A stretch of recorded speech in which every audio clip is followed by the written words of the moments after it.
Okay guys, welcome back to the channel. We are here on a Sunday afternoon. We're about to do our 1,000-mile review video. Yes, we have 1,000 miles on the Maverick, and I thought I would do a review of my 3 likes and dislikes of the Maverick. So let's get out to the Maverick and see what is what.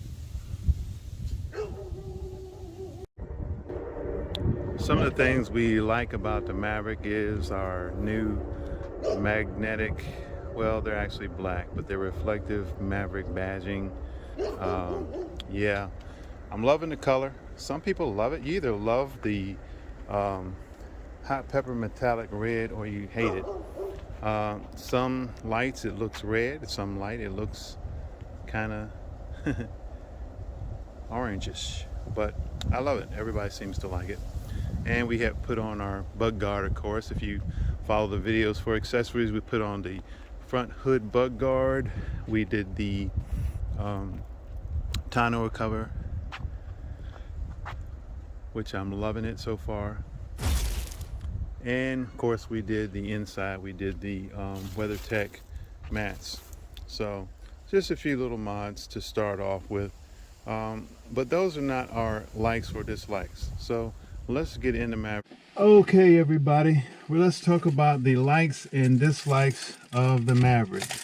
And the first dislike I'm going to talk to you about is the engine noise. So I'm going to start it up and hopefully you can hear it on the inside of the video, which will explain what I'm talking about when I get to the outside of the vehicle. So let's start her up. Hopefully you can hear that. It's not a deal breaker, but the 2-liter EcoBoost engine at startup is quite noisy. It kind of sounds like a sewing machine. Of course, some of you all who are older than me will know what that sounds like. Some of you all who are way younger than me will say, what is a sewing machine? Well, it kind of sounds kind of rattly. And it's not a deal breaker. I understand it's the new fuel injection. It's a 4-cylinder, all those things. Yeah, I get it. But it is, to me, kind of annoying because I come from driving an Expedition with a 5.4-liter Triton V8. So I'm used to the rumbly sound of a V8. And then I also drive the Mustang Mach 1. And before that, I had another Expedition with the 5.4-liter. So for me coming to the EcoBoost family now, the noise is somewhat annoying. But it performs well. Haven't had any issues there. The other thing, while we're up front here, before we get out on the road, is the automatic windows.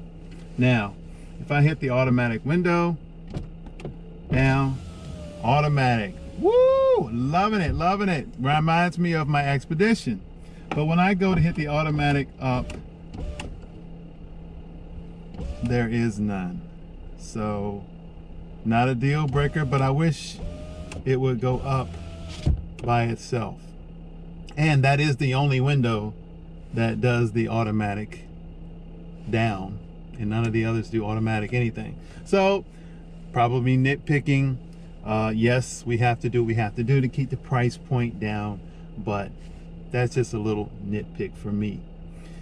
So those are 2 of my dislikes. The other dislikes, though they be, and I'm actually going to change one that I was going to use as a dislike to not a dislike. And the other thing that I was going to dislike was the automatic high beams. I live in a rural area, so you do go through a lot of dark places, but then there's lights, and then the high beams are constantly flicking on and off, on and off, on and off, on and off. But after having driven it a while and getting used to the high beams flicking on and off, I kind of like it because it knows when to turn them on and it knows when to turn them off. My other dislike is the automatic start stop. Now, this is not dislike due to this vehicle, because a lot of the vehicles have that. And one of the first vehicles I ever drove was a Chevy Traverse, and it had that. I know I'm a Ford guy. I drove a Chevy Traverse, and there was another reason for me to hate on Chevy. But every time I would stop and the engine would cut off, that would irritate me. So yeah, I know everybody's gonna say, well, you know, you can get the little thing that'll stop it from doing that, and you can push the button after you start up and it will deactivate that. I get that, but it's getting hard for me to remember to hit that button every time that I get in, so it won't cut off at every stop sign and stop light. So those are basically all. There is one other thing, but it's not a Maverick thing really, it's just a truck thing. And in the Maverick, those of you all who have or will get a Maverick, if you got the either the sliding rear glass, or the the manual or the automatic sliding rear glass, there is, when you're looking out your rear view mirror, the vision area is so small because this is a low roof line, and even with the tonneau cover, which takes up another inch or so of that area, when you're riding down the road, you have a very narrow window of seeing out the back. Not a deal breaker, of course, and yes, this sits low because it needs to. It's a truck, but that's the way it is. So that's what we're talking about as far as dislikes. So let's get moving out on the road, and we're going to talk about a lot of the things, three main things that I do like. So let's pull off and make some tracks. One of my favorite things that I like about the 2-liter EcoBoost XLT Maverick is the auto start. When I'm inside, I can push the button, and I've said it before, I push the button in the morning and the vehicle starts up. The heated steering wheel is warm, the heated seat is warm, and for a guy who is in his mid to upper 50s, that's a blessing. No scraping the window, because I do park mine outside. The Mach 1 stays in the garage. I love getting into a warm vehicle where I don't have to scrape my windows and none of that stuff, because like I say, I'm at that age where I don't want to do that, and I'm glad the Maverick has that, so I don't have to. That's one of my favorite things. My second favorite thing is the gas mileage. I loaded in here my wife, my daughter behind her, and my 86-year-old mother. So my wife, my daughter, and my mother sitting behind me. We rode comfortably on the highway, even some sitting in traffic. From where I live, it was approximately, on a normal day with no traffic, an hour and 45-minute drive. We averaged 32.4 miles to the gallon. I'm impressed. I thought when we loaded up the vehicle, we had all the people in there, that the mileage may drop some, but no, 32.4 miles to the gallon. Surely the trip computer in these may be a little bit off, but even if you say, okay, we'll factor in a little margin of error, we still average over 30 miles to the gallon on a highway. Now, to quantify that statement, we were on the way up, we were in straight, smooth driving, whether it's hills, straightaway, whatever it was what it was. It was on the highway. Yes, that is great. On the way back, we got stuck in traffic at least 4 times. To average over 30 miles to the gallon with a mixture of straight highway driving and some driving in traffic, we still average over 30 miles to the gallon. So shout out to you, Ford. You did a great job. This vehicle certainly is a home run. Now, before we get to my last thing that I so much enjoy, for all of you people who like to hate on the Maverick and call it not a truck and all the things that people say about the Maverick. Please leave your comments to yourself. There's the thing. Auto start. I got to start again. You can't comment on something that you've never driven. You can look at anything and call it an egg, but until you've cracked it and fried it for yourself, your commentary is pretty much useless, and it does not even have any leg to stand on.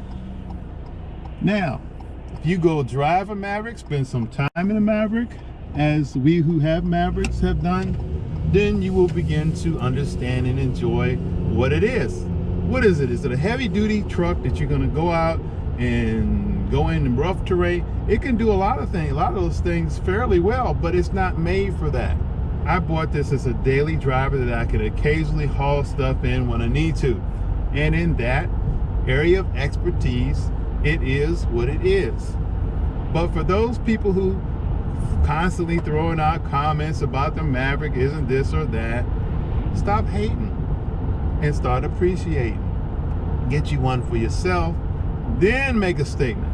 Every person that is unbiased that I have heard drive the Maverick give it great reviews. Why? Because it does exactly what it's supposed to do. And I promise you this, it is a home run. Now, we still have the issue of parts shortages, vehicles not being delivered. I sympathize with all of you guys who have bought a hybrid and they keep telling you that it's being pushed back further and further. Yeah, I understand that. That's a real pain. And I just have to say I'm blessed because I did order this before I even really knew what a Maverick was. It just seemed like something cool, so I ordered mine the 4th of July, and I got it November 10th of this year. So even that being said, August, September, October, November, it took exactly 4 months to get it. Then, and I hear there's been shutdowns on the plants and things like that since then. So hang in there if you want a Maverick. I wouldn't say give up. Hopefully the parts supplies will be getting better and you'll be able to get your Maverick in timely fashion. So that all summing up to this, the last thing that I will say, although there are more things that I do like, that I love, is the performance. The performance of this 2-liter EcoBoost 4-cylinder turbo. And when I get to this light down here, since I now have 1,000 miles on it, it is properly broken in. I'm gonna step down on it and I'm gonna let you know when I get to 60 miles an hour. I'm at a stop, going into a turn, and now I'm going to floor it.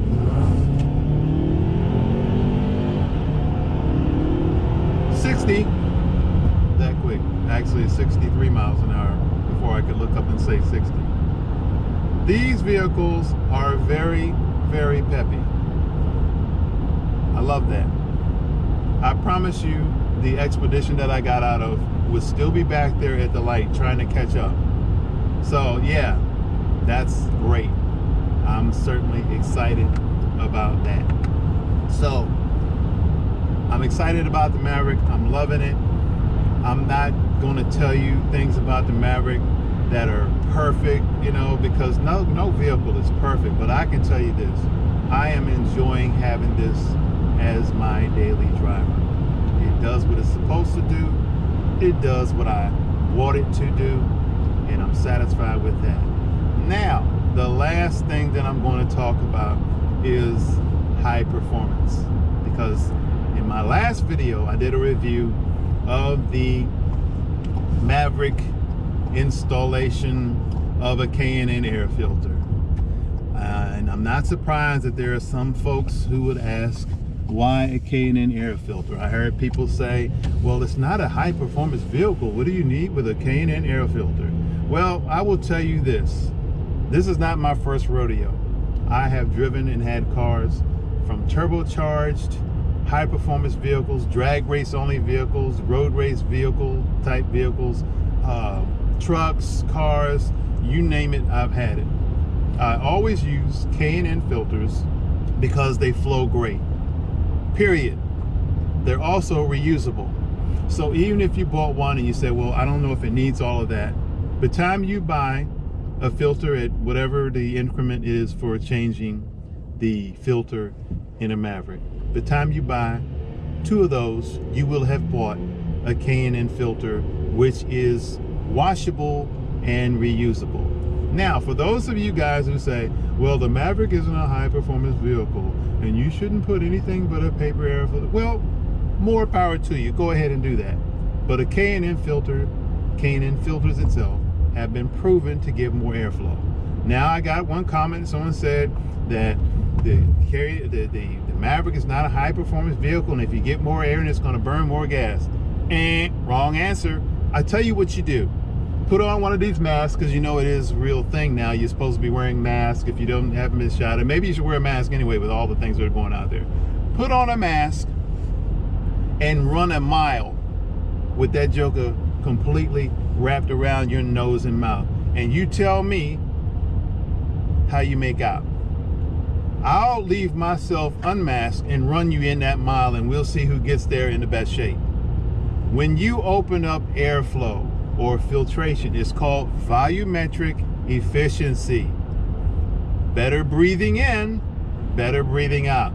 Does not quantify to more fuel being burned. What it does tell you is that a vehicle that breathes better is going to perform better and will actually get better gas mileage. Have I seen any gas mileage difference since I put the K&N filter in? Have not had a chance to test that, and I'm not even going to do that, because I bought it because I wanted it. I want that because I know it flows better than a paper air filter. If you don't believe that, try blowing some air through one of those paper filters and then blow some air through a K&N, just with a whatever you can use. And I promise you there'll be more air flowing through the K&N. So we're not going to even go there again, but know this. K&N filters are always going to be a part of my vehicles, whether you deem them high performance or not. And lastly, as we end this video, for all of you guys who say the Maverick is not a performance vehicle, get over it. Every vehicle that's ever been a performance vehicle started its life as a vehicle that may not have been a performance vehicle. Well, not all of them, but some of them. And the Maverick is no exception. Steeda, you all know Steeda, they do high performance vehicles. Guess what they just took delivery of?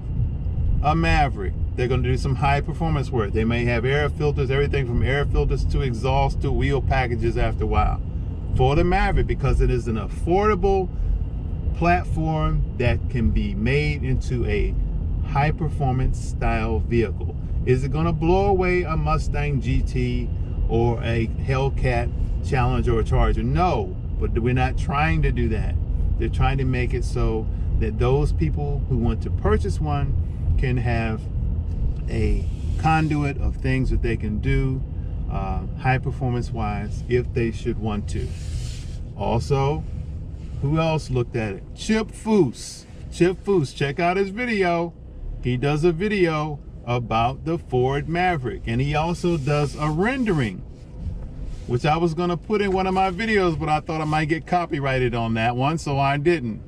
Chip Foose is working on some renderings of a high performance Maverick. Guess who else has been said to be working on a high performance or high performance things for the Maverick? Shelby. So those of you all who are hating on the Maverick, thinking it can't be a high performance vehicle, all I can tell you is hold on and wait for it, because it's coming. Those of you all who have ordered your Mavericks know that this is a reliable, so far, fun vehicle to drive. I enjoy getting in it every day. At the end of the day, as I come from work and my back is hurting and my knees and my legs are hurting, I turn on these heated seats and I say, thank you, Lord Jesus, for the heated seats. So, hope you all enjoyed this video. We will be back soon. Hopefully some of the other parts that we have intended to put on here will arrive by then, and we will do another review when we get there. But until then, remember to like and subscribe, and I'll see you on the next one.